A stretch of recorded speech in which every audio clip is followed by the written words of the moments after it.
I just talk normally until. Yeah. Hi everyone, welcome. We're in the studio. We're in Pod Populi, so we're getting ready to do our big live broadcast. Can you hear yourself? Okay, Sabo? Let's go. I just banged my knee. I'm trying to nurse my jujitsu Right, injuries here. you just had that big jiu-jitsu match. How'd it go? No, that's August 20th. August 20th. Don't rush it. Don't Okay. rush it, please. Okay. All right, we're about to go live, everyone. Wish us luck on three. Welcome back, everyone. Welcome to Cruise Director. This is Shelby Furnett. I am so excited to talk about a guest we have today. So we're going to talk to someone very special, very multifaceted. His name is Sabo, and I'll tell you a little bit about why I brought him on. But welcome back. Thank you so much for joining us again and spending your time with us. We want to keep it fun and interactive, and also hopefully, teach you something you didn't know. You know that I've been at sea for many, many years. I've spent over 500 cruises, hosted hundreds and thousands of singles events, and basically lived at sea for 8 years. And Sabo was in the Army for 5 years. And I think besides touching on a few really amazing things that you're involved with, I would like to sort of just integrate what it was like for you to come from the Army and go back to civilian life. And for me to compare that from living at sea and living on board and going back to actual land life, as we call it, because the military and cruise ship workers kind of have a little bit in common in the sense that you are living, working, playing, breathing everything together. You can't separate the two. You really are one. You have to integrate it all. And then when you're done with that, there's a real transitional period. I think probably more for military. But even as a cruise ship worker, it was a very difficult transition. And a lot of times people end up going back actually because they can't find their way. So I want to talk about that. Plus, I want to talk about Sabo's very, very cool artistry. He is a developer of warfighter music. Warfighter music. What did you know? You didn't know until you know, right? He's bringing it all to you. Very, very interesting, cool, dynamic stuff that I'm excited to share with you guys. And then another thing that he has been very involved with is the veteran lifestyle and making sure that he's boots on the ground, really trying to keep veterans from committing suicide because it's a huge thing. PTSD is a huge thing. We all know it now. We talk about it more now, but he's literally boots on the ground doing things on a daily and weekly basis to help them. He was in the Army, like I said, 5 years. He was in 2 wars, Iraq freedom and enduring freedom. And I want to introduce you to Sabo. The crowd goes wild. Yay! Sound effects go off, fireworks. Yes, ma'am. Thank you. Yes, you're welcome. I'm so glad to have you here. So let's talk a little bit just about, your experience in the military. You were in 2 wars. Kind of like give us a little brief overview of what your lifestyle was for the 5 years that you were in the Army on the ground. Well, first of all, appreciate you for having me on your show, Shelby. Thank you. And that intro was perfect. Thank you. So lifestyle, 5 years, Army, 2 combat tours, and then after I did a couple rotations in Afghanistan as a private contractor. The transition, to be honest with you, was tough. I mean, it was tough, like all the stories you hear on the news or online of veterans just trying to find their way from that indoctrination. I joined when I was straight out of high school when I was 19 years old. And what made you want to join? To be honest, my wife got pregnant. Yeah. Well, my girlfriend at the time, now wife, she got pregnant, and I needed to make changes. I was growing up in Miami, in the streets of Miami. I had to make a lifestyle change and barely graduated, so I knew that if I stayed locally, I was going to get in more trouble. So I made that decision. So I want to stop you there because that's intriguing. My biological father is a Marine, ex-Marine, and he was in the Vietnam War. But he actually he entered the Marines because he got another woman pregnant. Now, I don't know what your story is. I'm anxious to find out. I hope you're okay with asking us. Yeah. Open book. Okay. My father's story was that he just didn't want to deal with it, and he really wanted to sidestep that. And the Marines was the shortest amount of time to go into the Army, so he chose the Marines because of that. And anyways, ended up really serving our country. And there's a lot of interesting stories I could go through with his experience as a Marine and my experience as a daughter of a Marine. Um, but were you leaving because you wanted to better yourself or because you were scared? A little bit of both? No, I made the decision because at an early age, so biological father, same situation, was never there. Mine, never there. Came into picture late when I was growing up. So I already knew at an early age that I was not going to be that father. So when my wife got pregnant, girlfriend at the time, while I was still in high school, I automatically made the decision, okay, I got to make changes in my life to be there to be a better father for my son, which is my son now. Yeah, yeah. And it was an easy transition going through that because my stepfather was in the Coast Guard. Okay. My wife's father was in the Air Force, so I already grew up in a military kind of lifestyle in a sense, background. So it was just making a decision on whether it was going to be Army or the Marines, and I decided to go the Army route. And next thing you know, I'm in basic training. So you knew you were going to leave your family, though. Yeah. And how was that going to ultimately? How did you envision this being the right choice ultimately? Like you were going to not be with them. So how is that? I really didn't at the time. I mean, 19-year-old kid just trying to figure things out, and at that time I knew whatever decision was going to be because it was already right after 9/11. So I already knew that I had the potential to go to war. I just didn't know when or where. So I already knew what I was getting myself into, and that's the reason why I kind of went with the Army and I signed up to be a tanker at the same time. So I already knew wherever I was going, I'm going to be in the mix of things, just not on the ground. I'd rather be in a vehicle and going in as a tank. Yeah. And that's pretty much what happened. Like every boy's dream. Oh yeah. Be in the tank. Blow some things up. Oh boy. Okay. Now, how old's your boy now?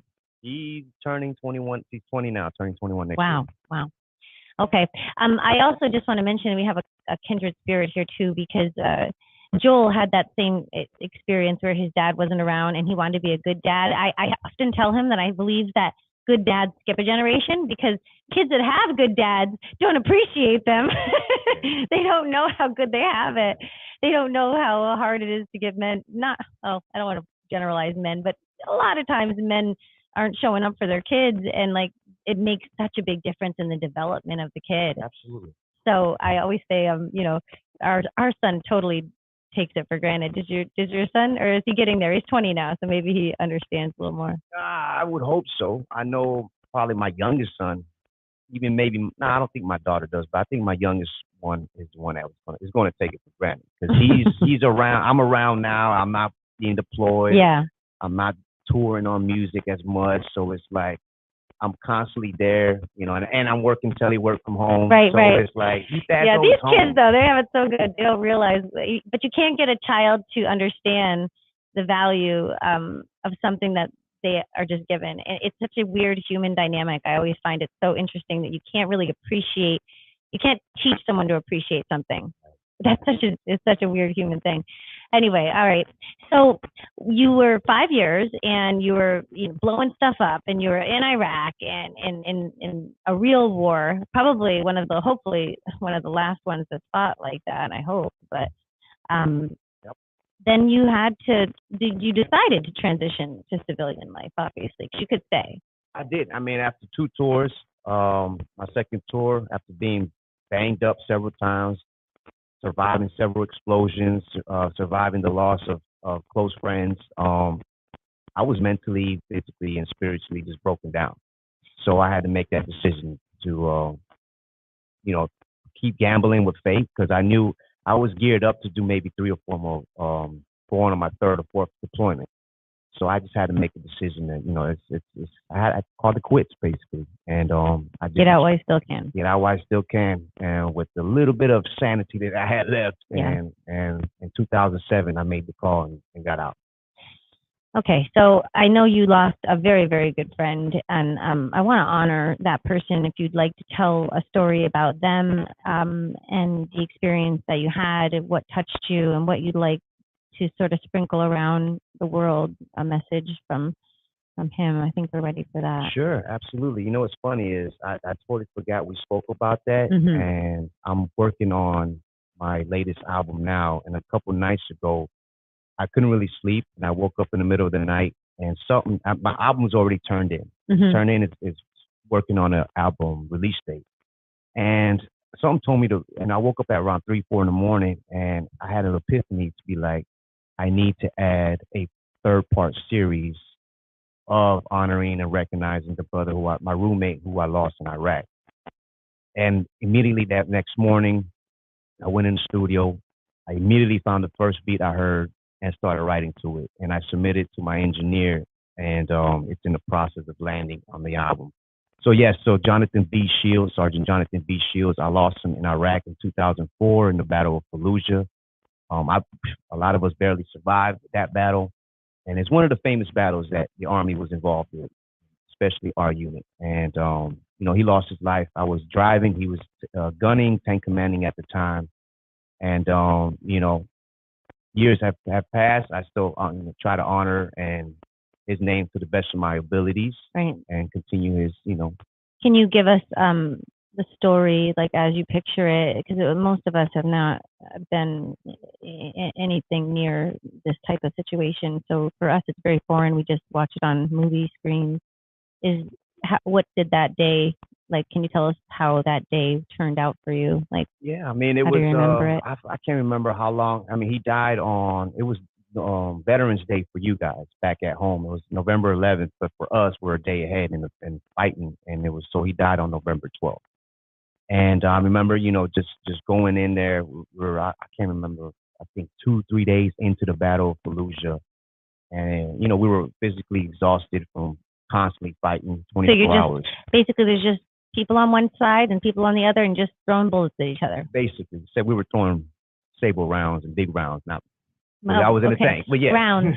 Yeah. And so you're just, what are you, like in a desert? Are you in No, this undercover? was no, this Like, what was does this look like? And how do you Fallujah. know you win? And Well, Fallujah was one of the we made history, one of the biggest urban fights that we did. The Army urban meaning in city. or urban meaning in city. And as a tanker, that was we changed the doctrine as far as utilizing tanks and I guess taking over a city and the enemy in a sense. So that was the first time in a long time that the tanks were utilized to that aspect. And I want to say the third or fourth day. I can't really remember the timeline wise. It's kind of foggy, but his tank got hit. I was um, taken out of my tank to go drive for his tank. So on the way back, his crew was medevac, the tank commander, the loaders, 4 people in the tank. He was gunning. He was shooting the main gun, and the driver, the tank commander, and the loader, they all got medevac, which means they all got extradited out because of injuries.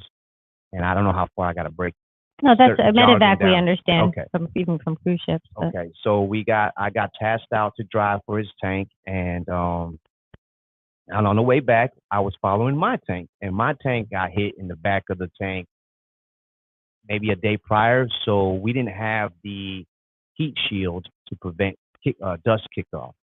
So I don't know, every 50, 100 meters, I would lose sight of my tank, and I would tell them, "Hey, I lost sight," and we were just using. It was at night, and we were just using brake lights to kind of guide us through. So every time my tank broke, I mean, that gave me the indicator. Okay, I'm still on, eyes on. I'm a brake as well. Well, we did that on and off, and every time I pressed the brakes, he would pretty much um, trying to describe it as best possible. He would fall forward in a sense, and the tank commander's hatch was broken, so it would slam on his injuries oh dear. from the RPG that went through the tank. So he had to. So pretty much he made the decision to switch over into the loader's hatch, so that prevent that The from lotus. happening. The loaders. The loaders. The What is loader's that? hatch. Loader is the one, the guy or the gal, I guess nowadays, who loads the round into the Oh, main okay, gun okay. that shoots from the tank. So he switched over to that seat. And so we were driving, we kept going, and we kept talking to my tank. And I saw my tank make a right. And I was like, okay, we're making a right. And the ground was marked with, you guys, we call it Kim lights. You guys call Flares it or something? glow sticks. Glow sticks, yep. Middle of the night, glow sticks. It was green glows. I want to say it was green glow sticks. And I said, my tank made a right on the third or fourth glow stick. All right, no problem. Follow it. So as soon as I started making the right, that's when I started feeling the tank shift. And then we're trained if we feel some kind of anomaly or a shift in the tank, we yell out rollover, which means hold on for Hold dear. on, right? Hold Because you're on going to for go dear, over. we're tipping over. And that's what happened. We pretty much. It felt like for me, it felt because I was compressed in the driver's seat, which is sealed. Right. It felt for me that I rode for days, just getting knocked back and forth. And so that's what happened. The tank rolled over. After everything was done, the numbers and analysis came in. The tank flipped over. It fell down a 40-foot cliff. Oh my gosh! And in the urban, in the inner city, in the desert. Okay. Because we were going back to our safe You were zone. leaving the city and going back to the Right. safe zone, but you're in the desert and you went over a cliff. We fell over a cliff, and unfortunately, Wow. the tank landed on my roommate. Oh. So it crushed him, died. Oh Jesus! What they say instantly, but I don't know. I got other. Oh, I'm so theories. sorry. So that's what happened, and they somehow, I was stuck. They somehow tried to extract me out of the tank. I tried to get out. I couldn't get out, and then I lost radio communication. It was a hot mess. I lost radio communication. I knew it was like 4 or 5 in the morning, so I'm like, okay, my tank. I can hear my tank just keep going, and I'm like, okay, by the time they find me, I'm gonna be, stuck. Right. And then I realized, okay, I had to calm down. I went through all the training. I calmed down. I was like, okay, it was like 4 or 5 in the morning. The sun should be peaking. They're going to come back. They're going to see the tank flipped over. So Were you the only one in your in that tank? Oh my gosh. So I was yelling for him. He wasn't answering. Oh, yikes. So I started undressing because the electronics running 24 hours. It was hot as, I don't know if we can cuss on here. here. Yeah, you can, actually. It was hot as hell. And I started undressing my uniform, and then I just said, I'm gonna take this opportunity. I'm gonna take a nap because it was hot. Right. I mean, the amount of, I can't even imagine the adrenaline that you're pumping through your veins every day. But that is a crazy experience, and taking a nap is probably the best solution you could ever think of, because then your mind's gonna be a little more clear-headed. Yeah, but I don't think I should have taken a nap, because then I don't know.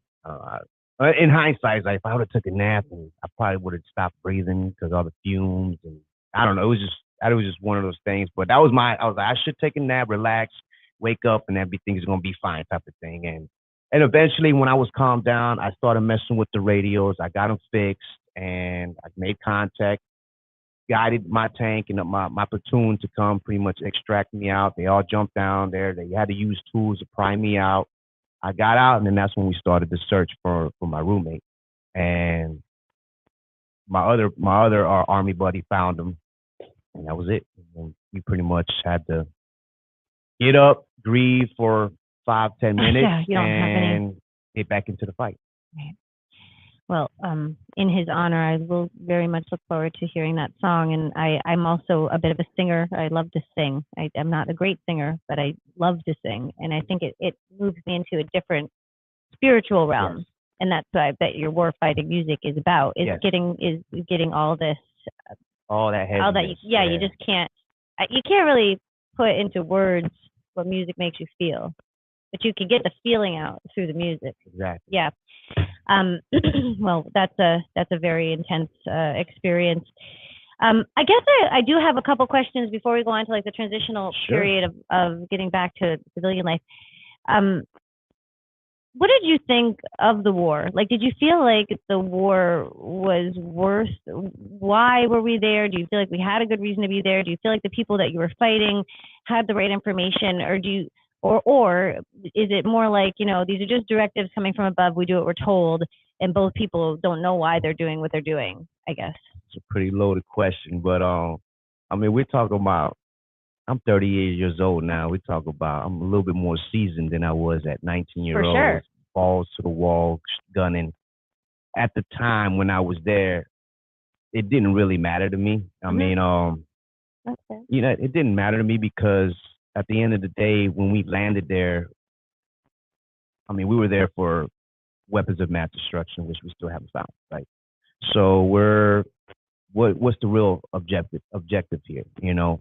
But at the same time, once bullets started flying and you can hear bullets whizzing by, and you start getting blown up by improvised explosive devices, IEDs, all that goes out the window. All that Now it's just political, survival, yeah, and and now it's you're in just survival mode. it's just you against them, Exactly, and that's it. and that's it. And then who knows and why? those who are the left and right of me, my brothers, who I had the opportunity to serve with at that time, that was all that mattered. Coming home to our families.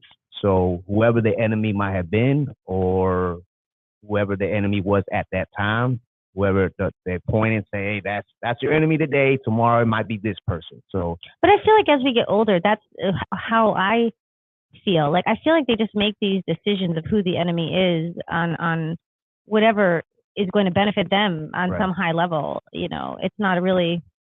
I just think they're making shit up. Yeah, I don't. I mean, hey, listen. I was happy for being there at that time and having the what's the light way to say this? Having the free reign of sending out brimstone, because that I was don't know our what that first. is. That What was is brimstone? that was our first. That was my first encounter. My first deployment was it was weapons free. It was like anybody. If pretty much if you look at me wrong and you have a shovel in your hand, you're gonna get it. You know, type of thing. And then eventually it was like, okay, guys, you guys are causing a lot of more damage. We weren't expecting tanks to cause this much damage. When you say you guys, are you talking which? My company and my platoon. Okay, so a company of tanks. when you say you guys are causing damage, your platoon was causing damage. Yeah. Okay. Yeah. So go on. So and then it became more restrictive, more like, okay, if you guys decide to send off a main gun round, let's just picture in context. You mean war was just starting to have rules? They were like, okay, now we Yes. need to put some rules in place. Yes. So let's just take in context. We're riding down I-95, and then you see a tank going north on I-95, and then we just shoot a massive bullet, which I mean it could be a missile, but it's a 120 millimeter round bullet down I-95, and that was our mission. Was we were tasked out to secure the interstate at our location where we were at. Oh. MSR Tampa. So we're talking about in Iraq, Yes. their interstate, Yes. and you were basically your platoon was told to clear the interstate. This is ours. Clear the And interstate. any way possible. And Make sure. did that actually happen? Did you put a missile down? A couple times. Hypothetically, a couple times, and we just had to make sure the route was clear for our deliveries and supply convoys and things like that. And then eventually they would send us into different towns to have a show force and show a presence, you know, so we could say, oh, the big boys are here. You guys need to relax. And then that's when Najaf and then Fallujah eventually came about, and that was a different story. That changed the game for us. But the second deployment was more restricted. It was more restricted. More rules it was in war. more rules. It was soldiers were scared to shoot. It was one of those I don't want to get court-martialed type of thing. And we're talking about still early in the game, 06, 07. So it was a big. So you were all there to find weapons of mass destruction, and which we're still looking. But we're still looking for them. This could go a lot of different ways. I want to stay on point. I know. Okay. We gotta stay focused. Thank you for sharing all that, though. That's a very interesting, and we honor your service to our country. And I'm very, very patriotic, even though I don't think we're always doing the right thing. I think, like you, my brothers, my sisters, my fellow Americans, I'm on your team. Yes, ma'am. You know, you have to be on a team at some point. But I wish at some point we could get all elevated and really be a humanity team. Absolutely. That's hopefully the goal at some point. I think we're doing better than the Stone Ages anyway. Yeah. So we're making progress somehow. Fire. So I'll just kind of chime in about on a lot lighter note of what it was like to work on a cruise ship and work where you're living and having, you know, relationships, friendships, or romantic relationships. Probably most male oriented for you, really. So it was more guy hanging out. We made a lot of friends. We also had to work like crazy. You guys were obviously, exhausted, just like we were, only in a more stressful situation. Ours was more lighthearted, but still exhausting. Right. And just not having much time off. And when you do, you just try to kind of let loose and have a laugh and, have your drinks and try to process everything. But when we decide to get off of these journeys, there's a huge transitional piece that goes, I think, unnoticed. And this is, what your passion, trying to keep veterans from suicide. It's important. In our case, for me to go from living and working abroad and having my insurance paid for, not needing a car, having all my room and board paid for, not needing really to worry about any bills, any of those regular land life things, everything's just taken care of, and then trying to get a job. I always felt like for us, we move very fast. Cruise ship people, there's no person, anyone that has ever worked more than 2 contracts on a cruise ship, I would vouch for their work ethic, because you can't you're just not going to last if you don't have it, if you don't have what it takes to just pull through. And they're so resourceful, and they just can do anything, but you're also at a higher level. And I think vibrationally, I think it doesn't really match land life. It's hard to get into a job that's stimulating, that will pay you enough, because you can stock all your money away, and when you're on a ship, and then you don't have any expenses. So it's like, and then what it's all worth, and you're not moving at that fast pace, so you get real bored. And I think honestly, you just feel like you could do things better than what's being done on land. So it's hard to get back into that integration from ship life to land life. And a lot of people go back to ships after a couple of years of trying. I know for veterans, they have such a different situation, and trying to get jobs is a lot harder, especially because there's sort of, there's a stereotype that they are going to be all messed up, and maybe they will, but that's the first thing to get over. So, and then what do you do how do you even go from shooting people and tanks and living a life like on the edge to dun dun dun, here we are. This is what we do. Yep. So what's that like? I mean, it's tough. I mean, I pretty much put everything into my music, right? That's my let go-ness. That's my therapy. That's my going to see my, psychiatrist type of moment, is getting in the booth and utilizing this tool here as a microphone to release and try to inspire others. Pretty much, if my broken ass can get out of that funk, you can as well. From the losses that I have in the service, from being broken, everything repossessed pretty much out of the service, landing in West Palm Beach, starting brand new, I was raised in Miami, but all my military time was in Texas, coming to West Palm with family at the time, and not being able to land a job. Why? Because they see on my resume, oh, you got 2 deployments under your belt, 2 combat deployments. Well, guess what? We'll let you know if we want to hire you, type of thing. And after that became a trend, it started to weigh in on the psyche, and then losing my identity. It's like, am I even worth, what I'm putting out? Should I go back, like you said, should I go back into the service, type of thing? But I wasn't about to be that statistic as far as being indoctrinated where I can't survive out here in the regular civilian world, and then having to sign up again just to keep living that. Yeah, risking your life just to hopefully get, yeah. Mm-hmm.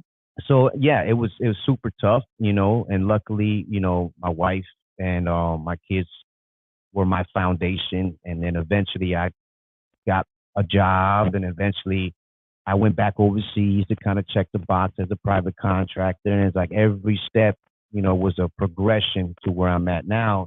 And throughout all that was the music, mm-hmm. putting out music, and getting feedback from other veterans, from other active duty members saying, this is helping. This is helping. Yeah.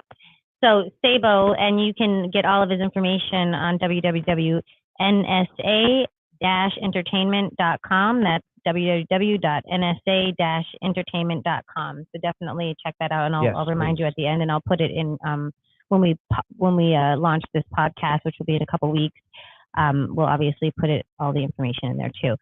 But yeah, the music is a methodology of expressing what you can't say in words, I believe, and I use it as my religion and my psychiatrist as well. It's a real thing, and being able to be so creative as to be able to come up with the content and script those words that really make you feel a certain way. I think that's incredibly healthy, because I don't think there is a psychiatrist or psychologist that can really process what you've really been through. It's just not possible. Right. To be honest with you, throughout my journey, the only way we've been able to process it is through veteran functions and veteran organizations, and dragging ourselves out of isolation and putting ourselves in network events and say, okay, I'm here.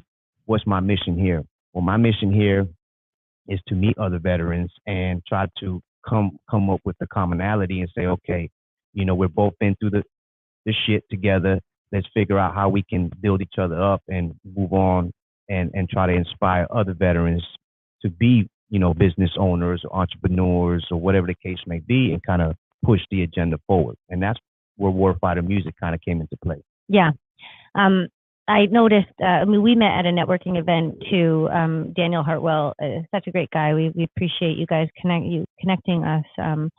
And I met Andreas, who is adorable, and a Marine as well. And you guys seem like you have a team of people around you that you are basically trying to not just support each other emotionally, really. It's there to keep people going and to support the businesses, like you said. There's no value you can really put on when you're productive and you're contributing, right, and you're shining your light. That is a healing. That's healing, and in any way from whatever has happened. Absolutely. Humans, just as you progress, you're healing, you're improving. Tony Robbins says, if you want to know what is happiness, how to get to happiness, is progress. I really believe that. I think humanly we are just wired this way. So for you guys not to just be a shoulder to cry on, although right, you can be, right, but you can just be a camaraderie, elbows to rub. But then you're also providing a business methodology, and just kind of saying, hey, let's put our minds together. What are we good at? And let's support those businesses that are supported by veterans, because ultimately that is a healing power. Just making sure that these people are recognized, that helps with success. And as you become more successful, you progress more, and that helps to heal. So there's just so many great bullet points that I feel like you guys have hit on the head. So what are you guys doing for veteran networking at this point? Like, are there certain events, or are these on your website? Well, yeah, they're on all my social media. I try to promote them as much as possible. But yeah, we have everybody's kind of doing their collective thing. Well, they're doing their own thing, and eventually we kind of all come together and do a collective thing. But at least for me, I know Andre in VeteranNet. He's constantly pushing the agenda. He's constantly getting businesses together and on offering veterans jobs and things of that nature, and try to provide a more financial situation to better their situation. But I know October 1st we have a veteran suicide prevention in Venice, Florida, and at the Hollows. I'm about to release another project, well, multiple projects here. I'm in the process of writing a book, so it's just a matter of just putting as much content as possible out there to try to influence and inspire other veterans to, see the light, in a sense. Yeah. So if you have a friend or loved one that is a veteran, please do share this with them. Actually message it to them, or message Sabo or myself directly, and we'll get you to the right places. But we can always communicate on social media and stay connected that way. And I think that's always a nice way to lift everybody up, even if you're not physically in Florida. And don't forget to go to www.nsa-entertainment.com and check out Sabo's music. And he's dropping his new album. And he's also going to be fighting in a martial arts fight August 20th. So lots of stuff going on. So definitely follow us, and we'll be, bringing you more And I really appreciate this special podcast. Thanks so much for tuning in, everybody. Don't forget, you can follow me on all the Spotify and Apple Podcast platforms. I'm Shelby. You're fabulous. Bye bye for now. Woo.